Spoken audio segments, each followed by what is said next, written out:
Hold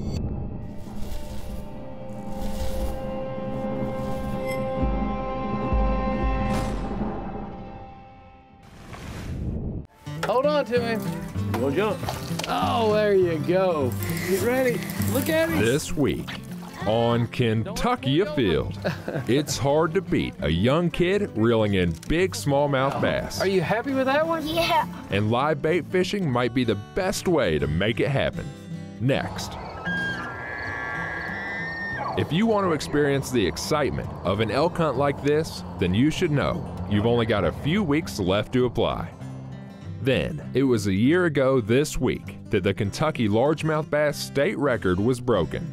We'll revisit the story. It's all next on Kentucky Afield. Such a pretty fish. Beautiful. This pond is plumb loaded with frogs. They're everywhere in here.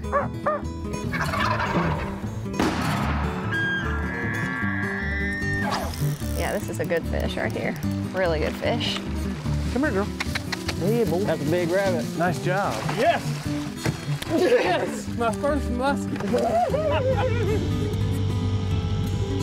Mercy, Leo! Yeah, look at here. It's a keeper. Here it goes. Boom! Oh! Wow, that happened fast.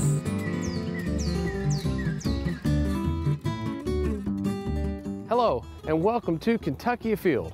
I'm your host, Chad Miles. Join us as we journey the Commonwealth in search of outdoor adventure. Hey, when watching tonight's program, remember that many of our segments were shot weeks before social distancing. But one thing you can still do is spend time with family.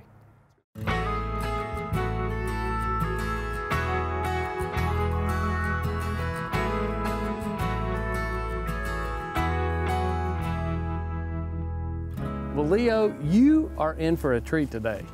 Yay. One of my favorite things in the world is to be down here on Delhaw Lake smallmouth fishing, and we got some real professionals with us today.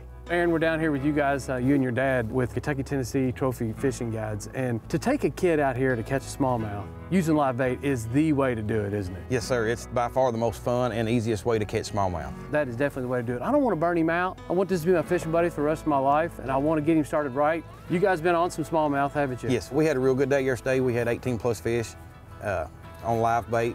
It's going to be a lot of fun today. We're going to go get some good fish. So we're going to do a little bit of fishing in Kentucky and Tennessee today, right? Yes, sir. We're going to start out in Kentucky. Then we're going to end up in Tennessee. We're going to just sort of skip and jump, try to have a great day for this young man and let him catch plenty of fish. Are you ready? Yeah.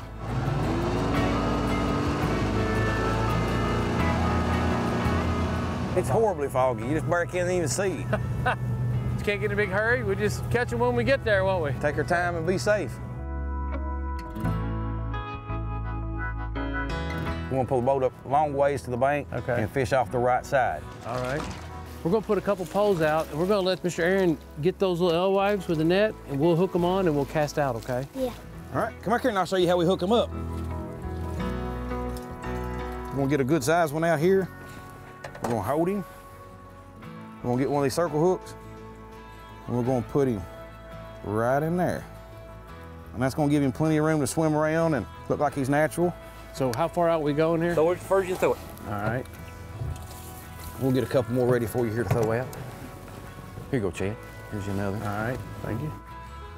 So I guess fishing this technique, you probably caught crappie doing this, haven't you? We have crappie, walleye, catfish, drum, about anything you can think of. Live bait, you're going to catch it. And then all your black bass species, of course, any of those are going to eat alewives, so you can catch about anything. Goldfish. Well, Here you go. get ready, Leo. Let it go for a second. Pick the rod up, stand up. Now, real hard, real hard, real hard. You got him? You got one. Don't jerk it, just real hard. Does it feel like a good one? Yep. There you go. What is it? Oh, it's a bass. Almost. They fight like crazy, don't they?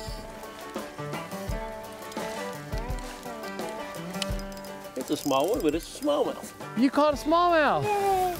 You caught your first smallmouth bass ever, buddy. Daddy? This is your dad's favorite fish to fish for. And let me tell you what, they get a lot bigger. They fight. Congratulations. They fight good, don't they? He want to talk to you. Congratulations. Thank you. All right. You got a kiss that and been your first one. Oh yeah. There's one back there working too. Get ready. He did kiss it. He did kiss it. All right, get ready, because when they start biting, sometimes you'll catch 2 or 3. Here you go. There you go. Oh, that's a good one there, buddy. Hold on to him. You gonna jump? Oh, there you go. Get ready. Look at him. Don't let him pull you over. There we go. Look at this one, buddy. Good job. That thing looks like it's 180 pounds. Look at that big old beautiful smallmouth. Are you happy with that one? Yeah. That's definitely your biggest smallmouth ever. Let me get my phone working. Ready? Y'all smile. Got it. Hey, this is just your second fish. All right, reach down here with me. We'll put him back in. There he goes. Good job. Thank you. Yep, we got him out up here. This one right here. Real hard, real hard. Keep pressure on him. Oh, yeah, that's putting up a good fight. I think I'm gonna break the pole. Keep him tight. I need the net. I feel like I'm gonna fall in the lake. Lift him up, Leo.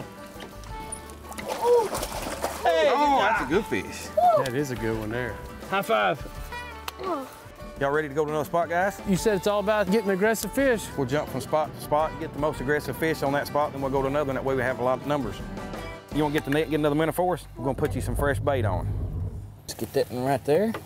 That looks like he's good and kicking real good. We got a fish on. Oh, that's a good fish. Keep your rod bent. There you go. Look at that fish. All right, that's good, that's good, that's good. Hold on, come to me. There you go. Looky here, look what you got. This is why you use the circle hooks. Look where that thing is hooked, right there in the corner. Very nice and easy, just to pop that right out. And look at there. What'd you catch? A smallmouth bass. Smallmouth bass. That's a good one. What keeps fish on there is when your rod is bent. If he gets slack and gets loose, he'll come off. So I want you to reel. There you go. Rod tip up. Oh my, that is the biggest fish I have maybe ever caught. What a pretty fish. This lake is plumb full of them this size. You believe that? That fish probably weighs about 3 pounds. 3 pounds. We're gonna catch another one, what do you think? Yeah.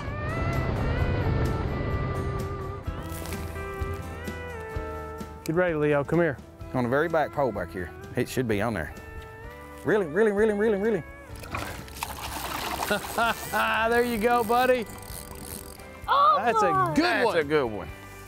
Smile. Oh, we got a fish right here in the back. Got a fish right here in the back.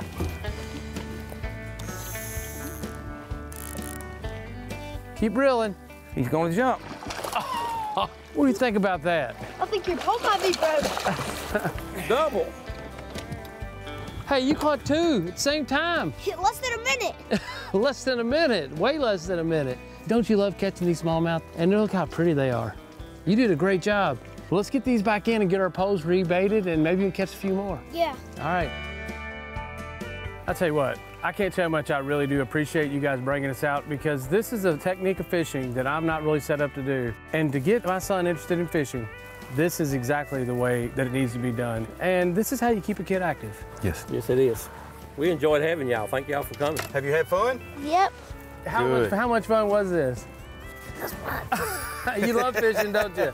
Yeah. Tell them thank you so much for letting you come down. You're welcome. Thank you.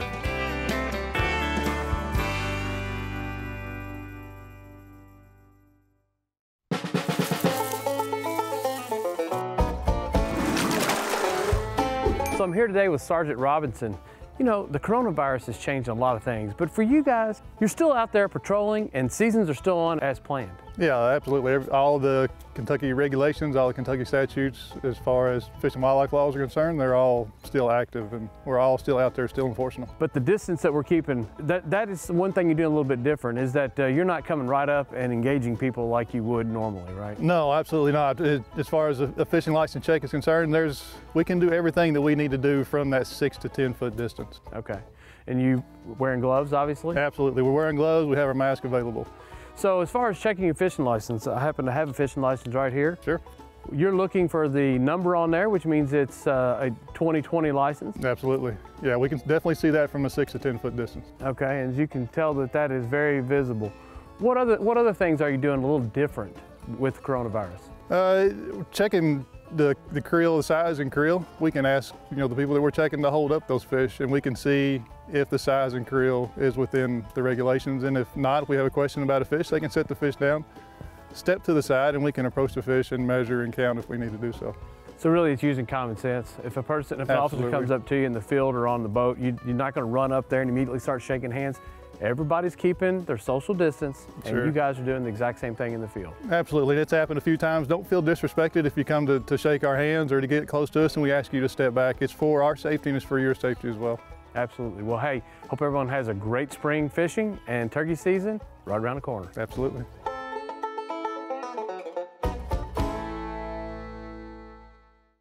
Are you hoping to try your luck at elk hunting in Kentucky this year? Well, you have until April the 30th to sign up.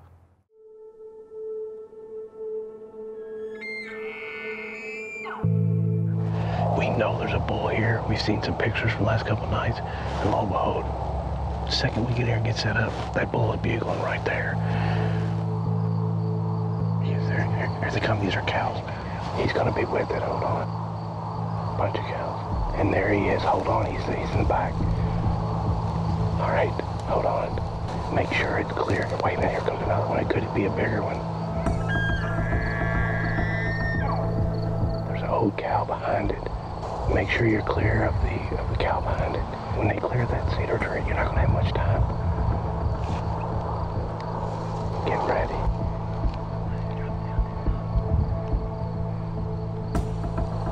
Not yet, not yet. There's a cow right behind it. Here comes another cow. You're clear whenever you're ready. Clear when you're ready.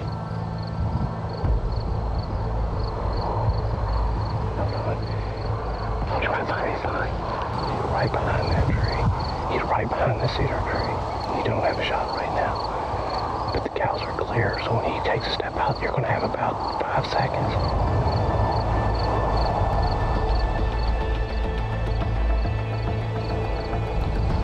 Get ready. He's going to take about 2 steps and be clear. When he starts walking, you're not going to have a ton of time, so be ready. Here he comes.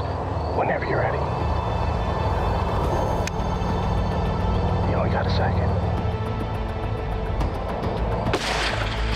Reload. All right, you see where he's at? Watch out, you got a cow beside him right now. Hold on. All right. You got a cow's head right in the vitals. I see it. You got a cow's head right in the vitals. Here, get ready. Get ready,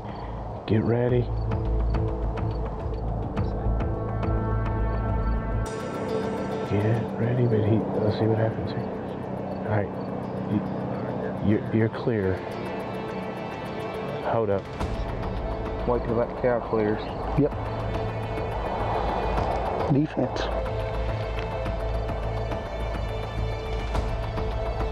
Clear. Hold.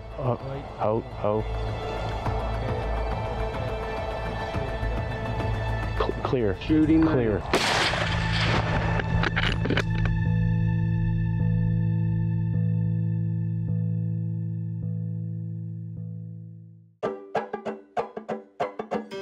The second shot looked really good. Let's give it a few minutes and let's see what we got.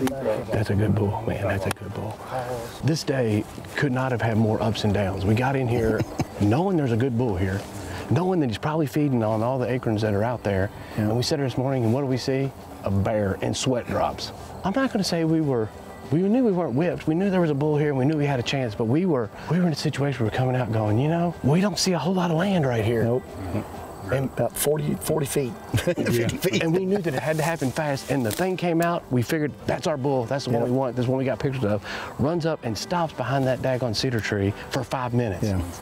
And we're sliding down the hill, trying to hold up on the hillside, sliding down the hill. Your sticks are moving, 280 something yards. Hey, I'm telling you what, that was a high pressure situation for you because as he was moving, you knew you had seconds. Yeah. And then it looked like your second shot got him really good. Yeah. And we don't see him, but that bull's laying down there somewhere right now. Yep, that's right. Oh man, I can't be more excited for you, man. No, it's exciting. Thank you very much. I can't wait to see you carried up that hill. Guys, Dylan, thank you, buddy. Yes, sir. Jake, glad you're here, buddy. Stop, buddy. Trent, Sheriff, we've known each other for a long time. You've put in a lot of time, got a lot of man hours out here to figure out where these bulls are at. Absolutely. I'll tell you what, man, it takes a lot of time, a lot of effort, and a great team. You know, not one person or two people can do this, as you've seen this week. And then you throw in the weather and you throw in these conditions that we've been going at, man, I'll tell you what, it takes a lot. We've had a challenge. We've had a challenge. The heat has killed us. It's been going on now for 3 weeks. You know, as much as we've been waiting for a break in the weather, so have the elk. Probably more so than we have. You know, they can't get away from it. So they've been looking for this cooler weather, man, and it couldn't have came at a better time. Man, thanks. Let's go see this bull. Thank you, man. I'm so fired up. I'm Let's excited. make it happen.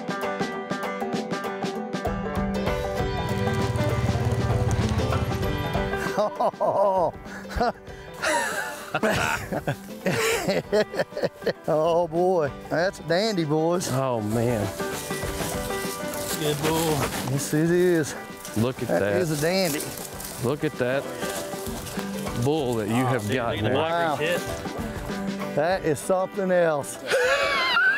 How about now, brother? How excited are you? Oh man. Trinity, We weren't gonna let you down. You've been watching this bull for a while, haven't you? Yeah, buddy. Congratulations. Yes, sir, buddy. Well, I tell you what, I can't imagine what this had to been like for you to be able to come out here and have your son with you and take this hunt. Great time. Great time. Fabulous. It's just been an absolute blast. And I tell you what, they just get bigger when you get down here on them, don't they? They do. They really do. Yeah. Interesting enough, you got a commission tag, and this is a pretty cool story. Tell me about that. I did, yes. I lost my father early spring, or late winter, I should say, in February. I was supposed to go on a hunt with a buddy of mine, and because I didn't get to go, he bought me a chance to win the tag, and I won the commissioner's tag. So I want to thank Bill Jago. Yeah. What a guy. He said, you know what? He lost his dad. He missed out on a hunt of a lifetime. I'm going to give him a chance at a hunt of a lifetime. Now, you had a snowball chance, and you know what, to win. Yep. There's a lot of people put in for it. But you know what? You don't win if you don't put in. And lo and behold, Bill Jago enters your name, and you get drawn to take this. That's right. hunt. Meant to be. Well, congratulations. Yes, sir. Well, hey, I want to thank all the guys that helped. Trinity, for sure, buddy. Dylan, you guys did great. Had a great time, wonderful time. Chad, cameraman, Chase, appreciate it, guys. Jake, I'm glad you was here. Sure glad. Thank you. Great time.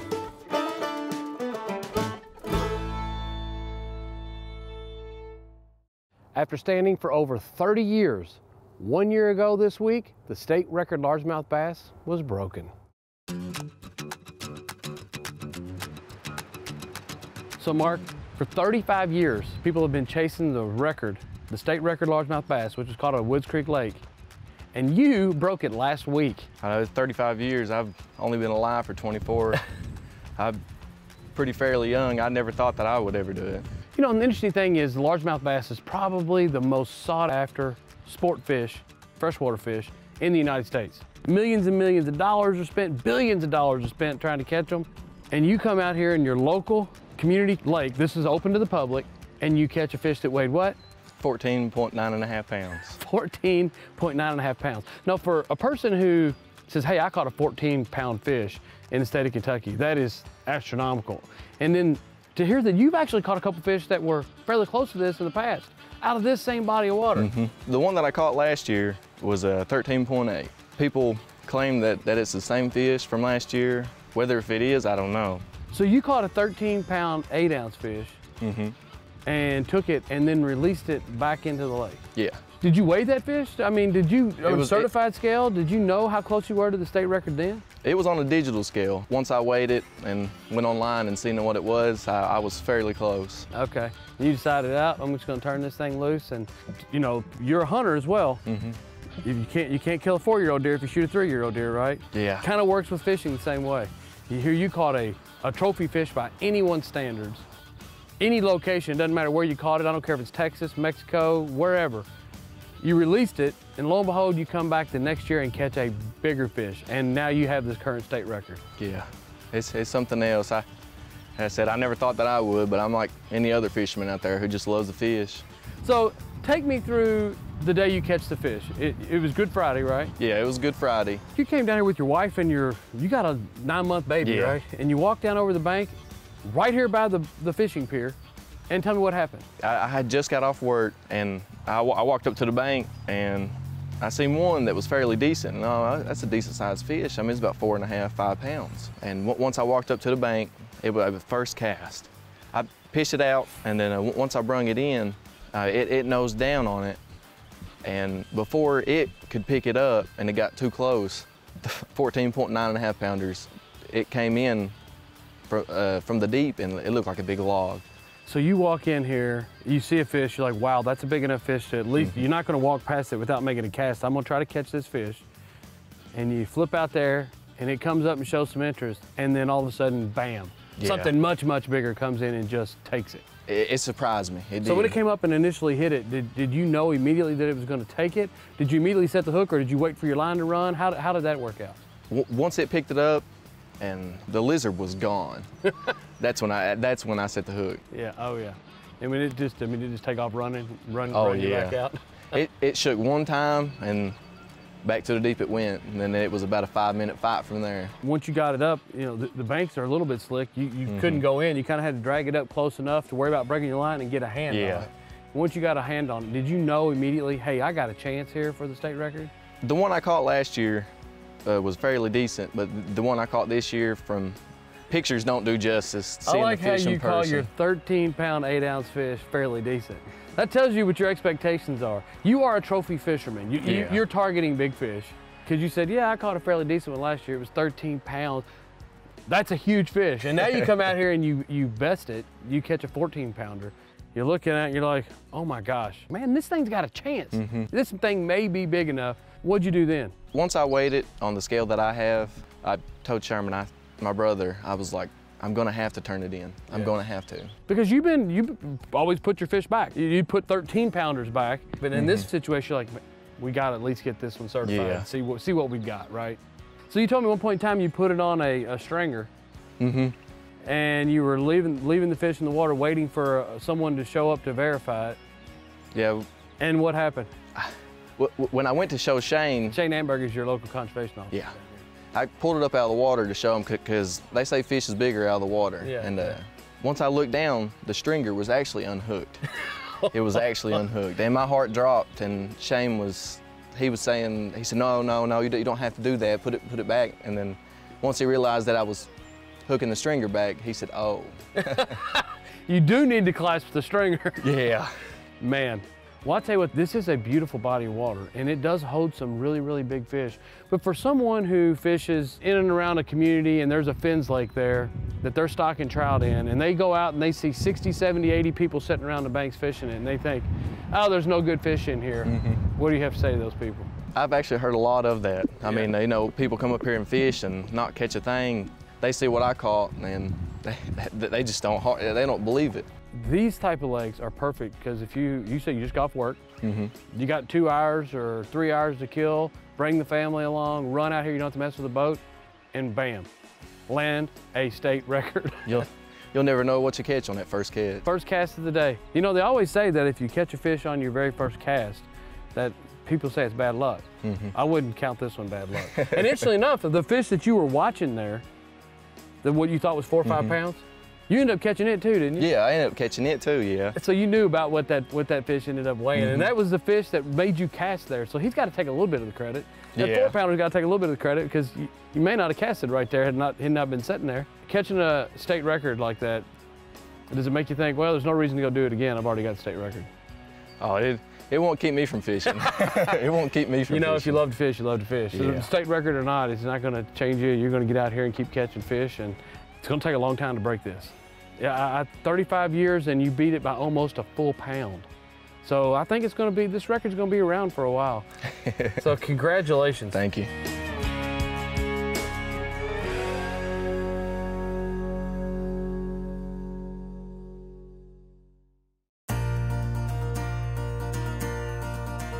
Now let's check in and see who else has been out having fun in this week's Ones That Didn't Get Away. Here we have Carson from Rowan County with this nice 10-point buck he made a perfect shot on. Nice job. Check out this nice channel catfish caught by Mark Fallon. This was caught out of his neighborhood pond in Jefferson County. Nice job. Here we have a beautiful 10-point buck taken by Bob Miller in Edmonson County. Nice job. Here we have Riley Correll with a squirrel taken with an air rifle. Nice job. Kaylee Deathridge took this nice 4-point buck, her very first deer ever, while hunting in Garrett County. Nice job. 10-year-old Caitlin Pollitt got her very first deer, a nice doe from Ewing, Kentucky. Nice job. Check out this beautiful buck that has really long tines that was taken by Tammy Allen. Nice job. Our spring turkey season here in Kentucky is now open, and I can't think of a better way to social distance. And remember, hunting and fishing on private property is a privilege. Always ask permission and thank the landowner. Until next week, I'm your host, Chad Miles, and I hope to see you in the woods or on the water.